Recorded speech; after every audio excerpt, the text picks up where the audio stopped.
dekat atau dalam periode-periode awal, ya kurang lebih 2 bulan di awal, aku bisa naikin nama aku pribadi untuk menjadi perwajahan dari Fakultas MIPA di hadapan orang-orang yang lain kayak gitu. Karena aku yang notabene dasarnya dari internal, jadi aku pribadi juga nggak dapet spotlight banyak dari luar. Jadi ketika aku kumpul dengan lingkup-lingkup orang-orang luar fakultas, mereka pasti mempertanyakan ini sebenarnya siapa sih gitu. Nah, sebenarnya tantangan terbesarnya itu tantangan yang sebenarnya itu tantangan yang positif ya, karena pada akhirnya mau nggak mau aku harus belajar untuk gimana caranya ngejar posisi ini dan juga dapat spotlight banyak di hadapan orang luar kayak gitu. Itu tantangan yang pertama. Terus kalau misal tantangan yang berikutnya sih lebih ke apa ya, tantangan terbesar sih ke ngejaga internal ya. Iya, ngejaga internal, entah itu dari banyak lah aspeknya, entah itu ngejaga internal untuk tetap di fair jalan yang sama kayak gitu.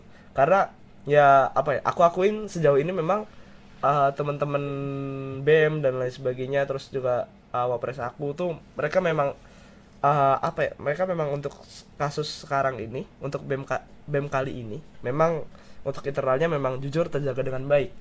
Cuman memang ya pasti adalah 1-2 hal di tengah yang paling enggak bisa bikin deg-degan gitu. Kayak gitu. Adrenaline rush ya. Iya, kayak gitu. Ada mungkin ya beberapa hal yang mungkin sedikit jadi apa ya, jadi beban pikiran pribadi aja sih kayak gitu. Itu sih sejauh ini. Paling juga sisa-sisanya karena cuman paling cuman datang ke acara kalau misal memang ada masalah dan lain sebagainya, kita harus kelarin di luar dan lain sebagainya. Ya itu hal-hal yang normal lah, sering terjadi.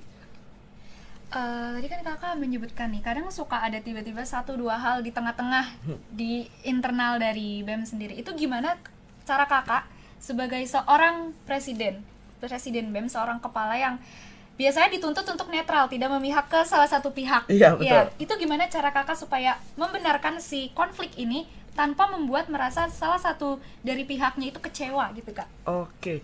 Kalau aku pribadi ya, mungkin ini cara aku, tapi mungkin orang-orang juga punya caranya masing-masing ya. Tapi kalau cara aku pribadi sih, aku lebih ke apa ya? Misalkan anggap aja ada 2 orang lah di situ. Iya. Pasti aku akan ketemu dengan kedua orang itu, tapi di waktu yang beda. Karena apa ya? Notabene kan setiap orang pasti punya ego ya. Iya. Ya, dan ego itu sebenarnya normal dimiliki sama orang. Coba kan ketika mungkin di fase-fase yang emosi dan lain sebagainya, ego tersebut akan naik kan pasti. Iya, benar. Nah, untuk menyelesaikan masalah-masalah tersebut, kalau misal aku ketemu dengan dua-duanya secara langsung, resikonya sebenarnya ada di ya kita cuman akan bentrok aja dan tidak menemukan solusi secara cepat kayak gitu. Makanya aku pribadi lebih suka untuk menyelesaikan masalah itu paling dengan ya bertemu dengan salah satu dulu, terus habis itu besoknya bertemu dengan satunya, terus habis itu setelah aku coba rangkai ceritanya dari 2 belah pihak itu dan nemukan titik temunya, baru habis itu aku ketemuin dua-duanya kayak gitu. Sekalian itu juga aku kasih waktu sejenak, aku ketemu sama ini tuh buat ngerendam mereka juga kayak gitu. Biar nggak terjadi apa ya, lonjakan yang besar lah. Biar gitu. gak tiba-tiba berantem, Iya, tonjok-tonjokan gitu. Iya, kalau tiba-tiba ditonjok kan aku yang repot ya. Iya. Oke, terus dari semua tantangan yang udah Kak Jeffrey hadapi, pasti ada 1-2 hal pembelajarannya setidaknya yang Iya. kakak ambil. Itu ada apa aja? Pembelajarannya ya. Iya. Pembelajarannya sih lebih ke ini ya. Ini menurut pandangan aku pribadi. Apa ya? Kadang setiap orang itu sebenarnya butuh untuk didengar, itu pasti. Iya. Itu pasti. Yang berikutnya, kalau misal udah butuh untuk didengar, kalau misal kalian memang berkomitmen untuk membantu dia, ya memberikan solusi itu hal yang baik. Cuman bagaimana caranya kalian memilih solusi yang memang itu sesuai dengan kepribadian mereka. Karena tidak semua orang mempunyai sifat atau bekal diri yang sama kayak gitu. Iya. Itu menurut aku pribadi. Kalau misal dari segi hal-hal yang lain, tantangan-tantangan yang lain, mungkin lebih ke ini sih. Ini jujur-jujuran aja ya. Iya. Aku dulu tuh sebenarnya SMP lah. SMP SMA masih ke bawah dikit tuh aku dulu introvert banget. Ih, bohong sekali. Ih, serius. Aku dulu nggak mau ikut organisasi apapun bahkan di SMP. Sama sekali. Dan aku juga ketika di SMP juga yang kerjanya cuman berangkat ke sekolah, selesai pulang kayak gitu. Nggak ada fase yang pulang sekolah interaksi dulu sama orang dan lain sebagainya itu nggak ada. Jadi langsung udah pulang aja Iya, langsung. waktu pulang ya udah langsung pulang gitu. Nggak ada main-main di luar jam sekolah dan lain sebagainya itu nggak ada. Gak ada nongkrong-nongkrong kan? Nongkrong SMP aku nggak pernah. Sumpah SMP aku nggak pernah. Karena memang dulu dari SD SMP juga aku anak rumahan gitu. Tapi fakta menariknya aku dapetnya di situ. Jadi dulu aku udah terlalu nyaman dengan hal tersebut. Dengan aku cuma sekadar ya udah berangkat sekolah, pulang dan lain sebagainya gitu. Tanpa nongkrong, tanpa ngobrol sama orang-orang gitu. Yang mungkin aku pribadi bisa menilainya itu capek. Nah, tapi faktanya adalah ketika aku dituntut untuk apa ya? Membesarkan wajah MIPA di hadapan orang-orang lain, di hadapan orang-orang luar. Terus aku pada akhirnya memang aku harus nongkrong dan lain sebagainya kayak gitu. Hal tersebut justru malah ketika aku coba itu jadi satu hal yang menarik. Maksudnya apa ya? Jujur pada akhirnya ketika aku ngerasain itu, aku ngerasain nongkrong, aku ngerasain ngobrol sama orang sampai malam dan lain sebagainya. Diskusi yang mungkin bisa dinilai sama orang-orang tuh, wah diskusinya berat nih gitu. Aku justru malah enjoy dengan hal tersebut, ngerti gak? Jadi kayak sebenarnya kunci yang aku terima di sini adalah kadang tuh ada stigma yang kita lihat aja ke suatu hal yang kita mau lakukan itu tuh kayak berat banget. Tapi sebenarnya ketika dilakukan itu bisa jadi satu hal yang mungkin akan jadi kesenangan berikutnya. Itu kuncinya. Jadi udah terlanjur takut duluan ya padahal belum Iya, dicoba. itu dia yang jadi permasalahan sejauh ini tuh yang aku lihat, karena aku pribadi dulu kayak gitu. Mesti kayak terlalu menilai negatif suatu hal jadi aku tidak mau mencoba. Tapi ketika aku coba pada akhirnya kok enak, kok asik, kok jadi kecanduan gitu. Oke. Sekarang aku mau tanya, kan kakak eksekutif, aku legislatif. Iya. Apa hubungan antara eksekutif dengan legislatif? Wah, ini menarik nih, banyak orang yang masih Iya, kan kadang mempertanyakan. suka bingung kan, kayak orang-orang biasanya ngomong apa sih kok udah ada BEM ada DLM lagi gitu.